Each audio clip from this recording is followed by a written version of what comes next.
Welcome to a short video on graphing scatter plots, correlation principles, running regression analysis, and a brief description on analyzing the data and using the data for predictions. Now, regression analysis is a statistical technique for estimating how one or more factors affect some variable of interest. Now, I have 4 columns of data. This is a fictitious study looking at 3 X variables of hours spent in the swamp, weight of the frog catcher, and the number of beers consumed, and the Y variable of frogs caught.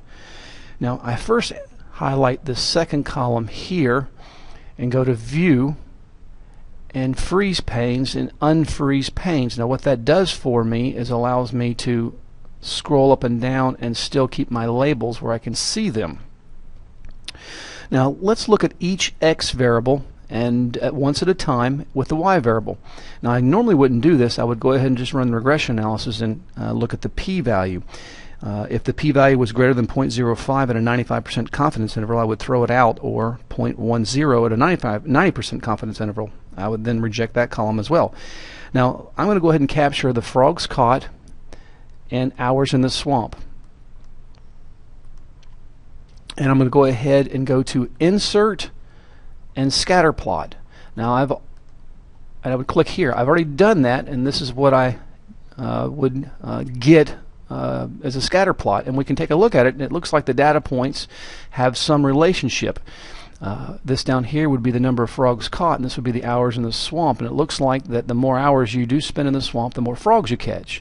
Now, I also sometimes will click on this, just the data in here, and go to Layout and Trend Line, so I get this line down here, kind of a best fit line.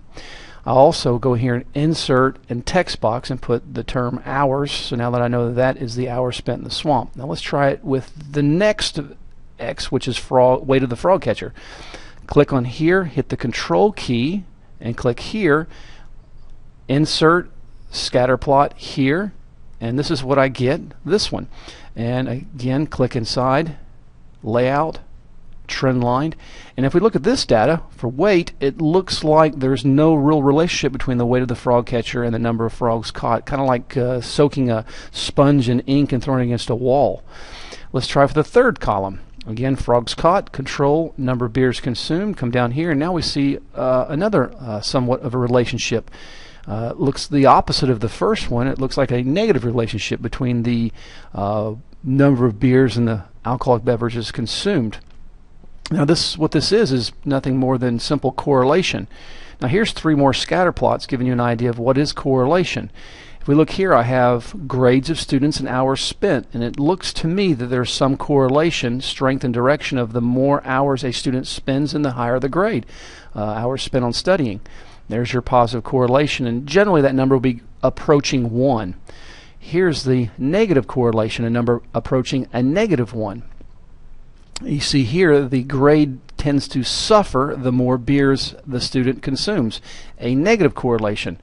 Now, when we get close to 0, which is in the middle between the -1 and the 1, we get a relationship like this, really no relationship. So the grade of the student is not correlated to the number of classes they've missed. Now, some of my students believe this, but I believe the opposite. The more classes you make, the better you tend to do in class. But let's go back to frogs caught.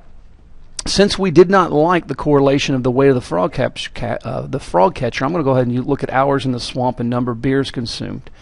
I'm going to remove weight. The reason I have to do that with Excel is that my 2 X variables, it could be more, 3, 4, 5, in multiple regression analysis, in Excel have to be side by side to run my analysis. So I'm going to go ahead and go to Data, Data Analyze, and Regression, and hit OK. I'm going to go ahead and click here on Labels so that I can capture my labels, and then I'm going to go ahead and click back into the Y, your independent, and capture all the data here. Now, I'm not going to do it. I've already done it for you. I'd pull down and capture all the data, and then I'd come over here to the X input, and I'd capture, including the labels, all the data here. I'm going to cancel it because I've already done it, and when I did this, I get this, my summary output. Here's my multiple R, which is kind of a number explaining the relationship between the two x and the y, and basically it states something to the effect that 92% of the frogs caught can be explained looking at the x variables of time in the swamp and beers consumed.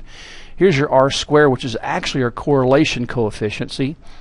And then these are the important numbers, the coefficients down here, and the p-values. Now, if you look at the p-values are very low numbers, so they're acceptable.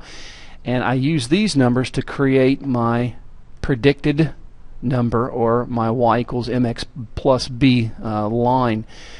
Here I got my b0, my b1, and my b2, and the little hat over the y tells me that's a predicted number. Go back to regression analysis.